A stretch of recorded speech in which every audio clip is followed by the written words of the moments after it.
লোকসভায় আজ পাশ হয়ে গেল জি রামজি বিল। বিরোধীদের প্রবল হই হট্টগোল আর বিরোধিতার মধ্যে দিয়ে বিক্ষোভের মধ্যে দিয়ে সংসদে পাশ হয়ে গেল জি রামজি বিল। গত মঙ্গলবার পেশ হয় এই জি রামজি বিল এবং আজকে ধ্বনি ভোটের মধ্যে দিয়ে পাশ হয়ে গেল।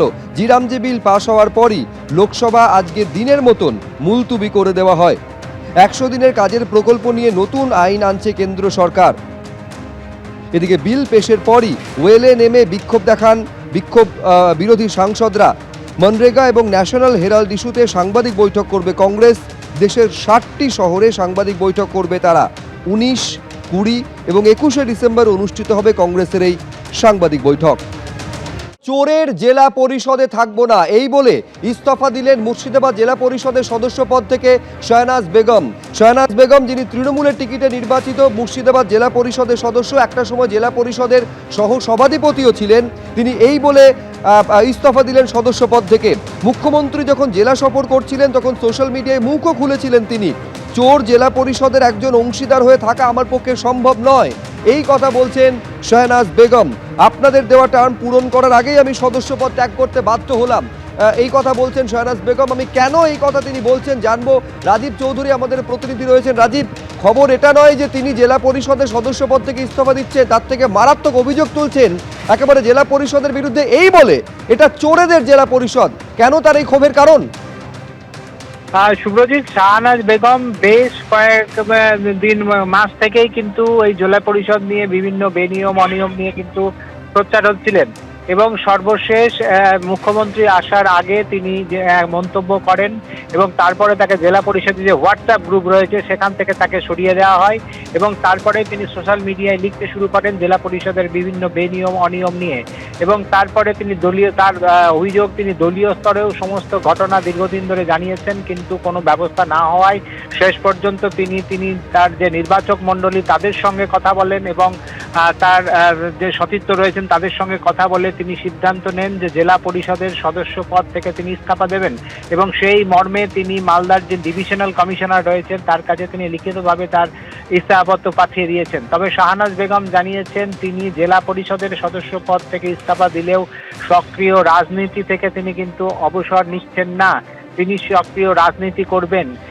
তিনি একবারে সরাসরি বলেন তিনি যখন জেলার মহিলা সভাপতি ছিলেন এবং সেখান থেকে তিনি যখন পদত্যাগ করেন তারপরেই তার সঙ্গে দলীয় কিন্তু তার যে শৃঙ্খলা সেই জায়গাটায় বিচ্ছিন্ন হয়ে গেছে, ফলে তিনি শাসক দলে থাকবেন না, এটা কিন্তু শুভ্রজিৎ স্পষ্ট করেছেন এবং কোন দলে যোগ দেন বা ফলে একেবারে নিঃসন্দেহে এবার তার পরবর্তী রাজনৈতিক গতি প্রকৃতি কোন দিকে যায় সেদিকে নজর থাকবে।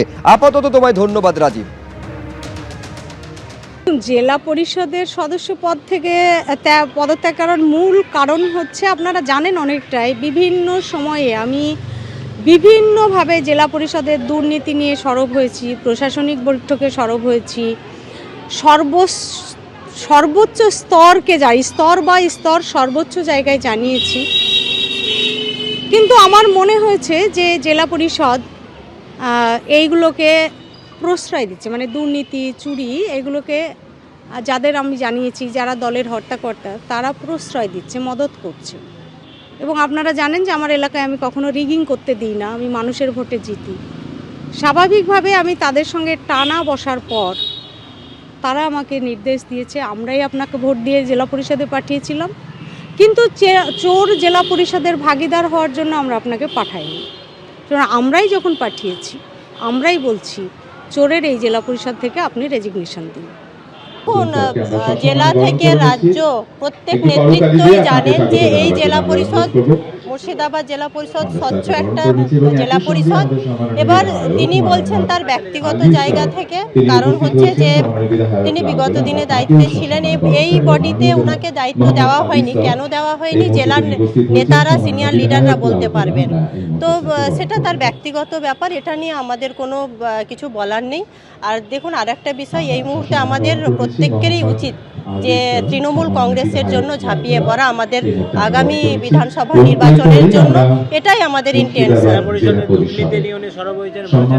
কোনো জেলা পরিষদ উনি একটাই কথা, জেলা পরিষদ স্বচ্ছ জেলা পরিষদ এবং এভিডেন্স নিয়ে কথা বলা উচিত আমার মনে হয়। দল ছেড়েছেন এটা গণতন্ত্রের জন্য, যারা দুর্নীতি বিরুদ্ধ দুর্নীতি মুক্ত সমাজ, দেশ, রাজ্য চান, তাদের জন্য এটা শুভ সংবাদ।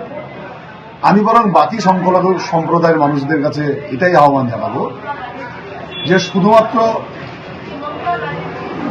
কোন ধর্মীয় আধারের জন্য উপরে নয়, ইমাম ভাতা বা মুয়াজ্জিন ভাতার জন্য নয়, বাবরি মসজিদের জন্য নয়, সমাজ কল্যাণে, রাষ্ট্র কল্যাণে যারা সেবায় নিয়োজিত সেই রকম মানুষ, সেই রকম দল, ভারতীয় জনতা পার্টি যার নেতৃত্বে আছে নরেন্দ্র মোদী, আপনারা সেই দলে আসুন। এবিপি আনন্দ, এগিয়ে থাকে, এগিয়ে রাখে।